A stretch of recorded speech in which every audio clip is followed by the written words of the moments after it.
primera pregunta es, ¿cuál es el principal cambio de peso que tuvieron los estudiantes? Cuando se realizó el conteo de las frecuencias, se identificó que el aumento de peso fue el que tuvo mayor frecuencia absoluta en comparación con las demás categorías. Esto se puede identificar de manera numérica en la tabla que tenemos abajo, en la cual están identificadas sus partes como el título y la fuente. Tenemos que las variables son bajó, aumentó y ninguno. De estas tenemos que la frecuencia absoluta de cada una es 16, 19 y 18, en la cual se muestra que aumentó es la que tiene una mayor frecuencia absoluta.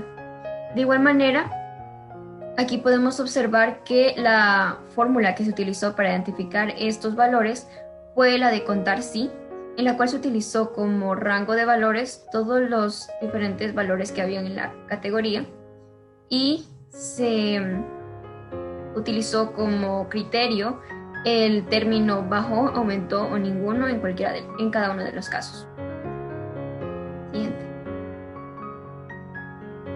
El siguiente inciso era realizar una gráfica de los síntomas en columna y cadera con relación a prácticas deportivas. Aquí se identificaron las partes. La primera parte es el número de la gráfica, identificado con la gráfica número 1. Luego el título, que sería síntomas de columna y cadera en relación a práctica deportiva de estudiantes de educación en entornos virtuales. Y por último, la fuente. Además, aquí se identificaron que los síntomas están en el eje X y la práctica deportiva en el eje Y. Siguiente, por favor. Por último, tenemos la interpretación de la gráfica, en la cual tenemos por este lado una tabla para identificar numéricamente todos los datos, y del lado izquierdo tenemos que de los estudiantes encuestados en la base de datos en entornos virtuales, 9 realizaron realizaron práctica deportiva frecuentemente, los cuales 7 presentaron síntomas de dolor en la espalda, 1 de dolor en el cuello, 1 de dolor en la cadera y 0 presentó ninguno de los síntomas. Por otro lado, 31 estudiantes que practicaron deportes ocasionalmente, 17 presentaron dolor de espalda, 12 dolor de cuello, 2 dolor de cadera y 0 presentó ningún síntoma. Y por último, de los estudiantes que nunca practicaron deportes, 8 presentaron dolor en la espalda, 3 dolor en el cuello y 2 ningún síntoma y 0 dolor de cadera. Proporción, porcentaje y razón. A continuación les hablaré sobre la proporción. En la base de datos escogimos la variable alturas, donde están medidas en centímetros. Un rango entre 150 y 159 fue el que escogimos para hacer la proporción. Entonces, encontramos que 18 personas miden este rango del total, que son 53. Entonces, la interpretación quedaría: en el total de personas en la variable altura, la proporción de personas que tienen una altura de entre 150 y 159 centímetros es de 0.34. Porcentaje. De la proporción anterior, que nos quedó el total de 0.33, 96, 22, 64, lo multiplicamos por 100, ya que queremos sacar el porcentaje. Por eso nos quedó 33.96%. La interpretación nos quedó así: el 33.96% de las personas mide entre 150 y 159 centímetros. La razón. Las dos variables que escogimos para sacar la razón fueron edades y frecuencia en practicar el deporte, donde distinguimos que 30 personas practican deporte ocasionalmente, y en el rango de edades escogimos los 19 años. Entonces nuestra razón quedaría: 30 personas hacen ejercicio ocasionalmente, dividido 7 personas de 19 años. Entonces nos quedaría la interpretación.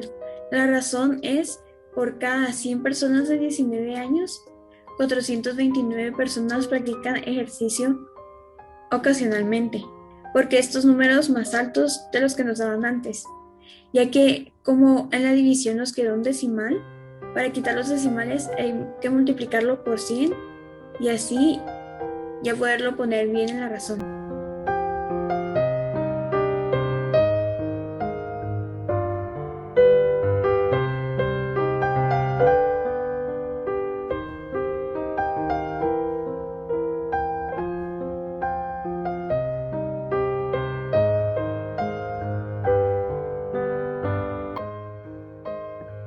En el primer inciso nos dice, aplicando la regla de Sturges, constituye los intervalos de clase, a cuya fórmula es 1 más 3.322 por el logaritmo de los números de datos, en este caso es 53, los cual nos da un valor de 6.72, redondeándolo a 7 intervalos. Sabiendo esto, tenemos que sacar la amplitud, y para eso se necesita el rango, cuya fórmula para obtenerlo es el valor máximo menos el valor mínimo, y lo cual sería 190 menos 90, lo cual nos da un resultado de 100. Y la amplitud dice que es el rango dividido el número de clases, lo cual nos da que es 100 dividido 7, lo cual nos da un resultado de 14.29, y redondeándolo es a 14. En el siguiente inciso nos dice, elabore la tabla de trabajo completando las columnas a utilizar. En este caso, sacamos los límites aparentes, los límites absolutos y los límites reales, con su respectiva marca de clase, frecuencia, frecuencia acumulada, frecuencia relativa y frecuencia relativa acumulada.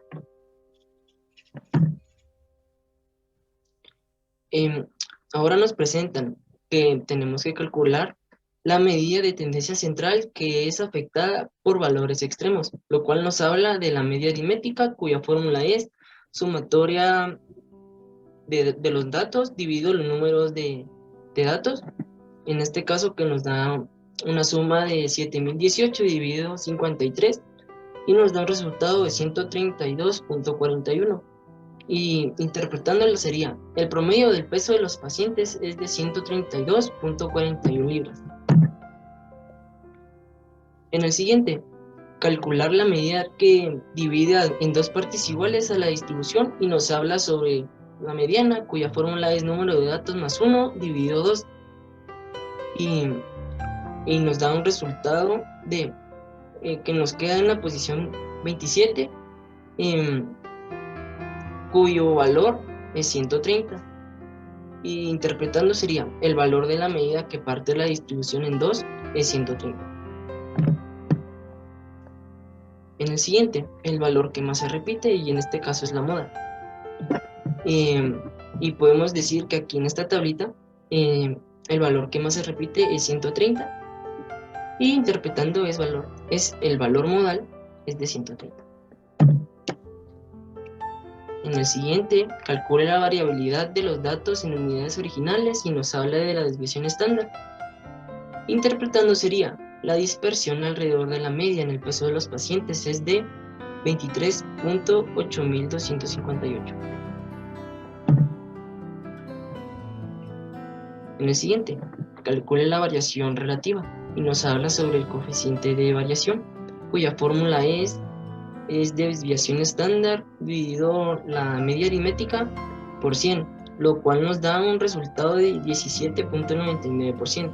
Interpretando, el valor de forma porcentual es de 17.99%. En el siguiente, calcular el percentil 40, cuya fórmula es número de percentil es por el número de datos más 1 dividido 100. En este caso vamos a calcular el percentil 40, y nos da que nos queda en la posición 21.6, cuyo valor es de 125. Y interpretando sería, el 40% de los pacientes tienen un peso inferior a 125 libras, y el 60% de los pacientes tienen un peso de 125 libras o más.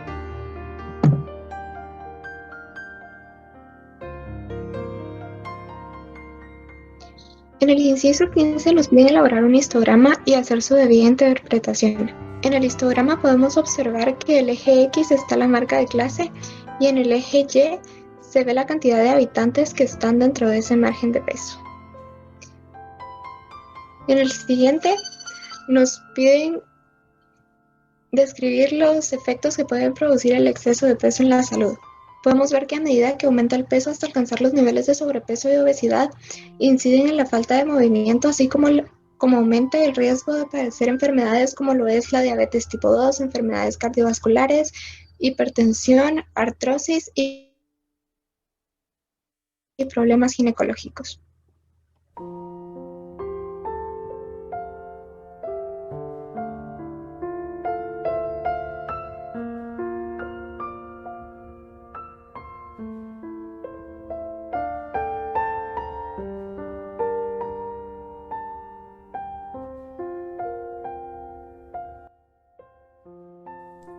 Mi nombre es Luisa Sandoval y yo le voy a empezar a explicar el problema 3, la primera parte del inciso 17, el 18 y el 19. Yo les vengo a hablar sobre el final del inciso 17 y del inciso 20 del problema número 3. En el problema número 3, se desea estudiar la relación del peso y la estatura, utilizando la información que se presenta en la base de datos Educación en entornos virtuales, que se nos dio en Excel previamente. Después se pregunta cuál es la variable independiente, que en este caso, entre peso y estatura, es estatura. Ahorita les voy a hablar sobre nuestro diagrama de dispersión. Luego de haber identificado las variables, vamos a abrir nuestro Excel y seleccionamos ambas variables, o sea, ambas columnas, y luego insertamos nuestro diagrama de dispersión, el cual nos ayudará a encontrar el valor de la pendiente, asimismo el valor de correlación de Pearson y el peso de un estudiante que mide 1.55 metros. Entonces, como se pudieron dar cuenta, el nombre de nuestro diagrama de dispersión es relación estatura-peso. A la par se encuentra la ecuación de regresión, que más adelante vamos a hablar para qué nos va a servir. En esta parte les voy a hablar sobre la interpretación de la gráfica, donde se ha podido determinar estos datos debido a que se ha utilizado Excel. Asimismo, al calcularlo podemos observar que por cada unidad cambia el peso y la estatura cambia 1.51 veces. Sin embargo, estos mismos datos los podemos calcular manualmente utilizando las fórmulas. En lo personal, yo no les recomiendo utilizar su calculadora porque nos vamos a llevar el doble de tiempo. Pero si saben utilizar Excel, utilícenlo y explótenlo porque nos ayudará mucho en este tipo de problemas. Luego sacamos el valor de la pendiente, que es la primera fórmula que logramos observar aquí. Por cada unidad que cambia X, asimismo va a cambiar Y. En este caso, el valor de la pendiente es 1.4623 veces. Para hallar el valor de la orden al origen, que es la segunda fórmula que observamos aquí, esa es la que vamos a utilizar. El valor de la ordenada es igual a la sumatoria de Y menos el valor de la pendiente por la sumatoria de X dividido N, que nos da un total de menos 112.25. Luego, como podemos ver, la última fórmula es el coeficiente de correlación de Pearson, que en nuestro caso usamos Excel. Ha como resultado 0.592379. Esto a su vez significa que existe una correlación moderada y directamente proporcional.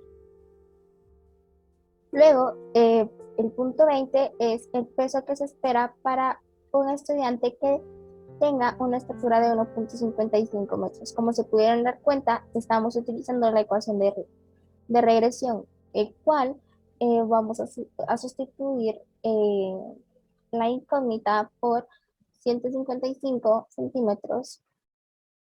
Entonces, vamos a multiplicar 1.4623 por 155 y lo vamos a restar por 105.07. Este nos da un valor de 121.5865 libras. En la interpretación sería que el peso que se espera de un estudiante con una estatura de 1.55 metros es de 121.58 libras. Mi nombre es Luisa Sandoval y le voy a explicar el inciso 20 del problema número 4. ¿Qué tal? Yo les vengo a hablar sobre el problema 4, inciso 21.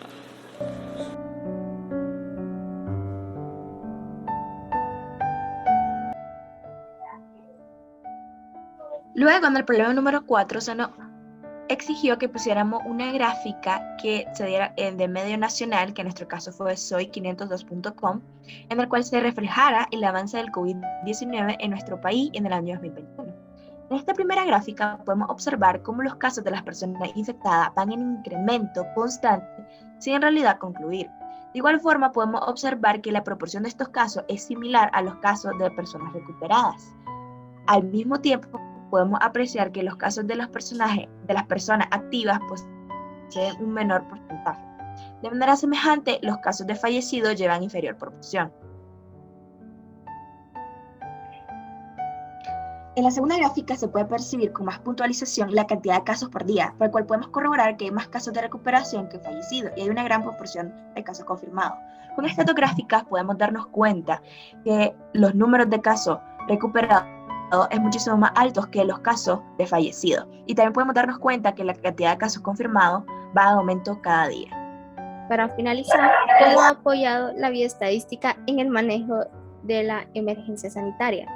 Gracias a la bioestadística y a raíz de los datos arrojados por esta disciplina, se ha logrado un mejor entendimiento de la propagación de ciertas enfermedades y las características de males crónicos como el cáncer y el SIDA. Además, ha contribuido enormemente al desarrollo de nuevos fármacos. Sin lugar a dudas, el pensamiento estadístico ha permitido establecer un sistema organizado de investigación, desde el diseño de la misma, el muestreo, el control de calidad, el análisis y la presentación de información. De este modo, ha permitido resolver y optimizar la metodología para dar respuesta a las diversas hipótesis que se manejan en el mundo de la ciencia de la vida. En este caso, yo siento que la bioestadística es esencial para nuestra vida, tanto en lo personal como en lo laboral, y básicamente sin estadística no tuviéramos gráficas ni datos tan certeros en las enfermedades. Gracias. Gracias.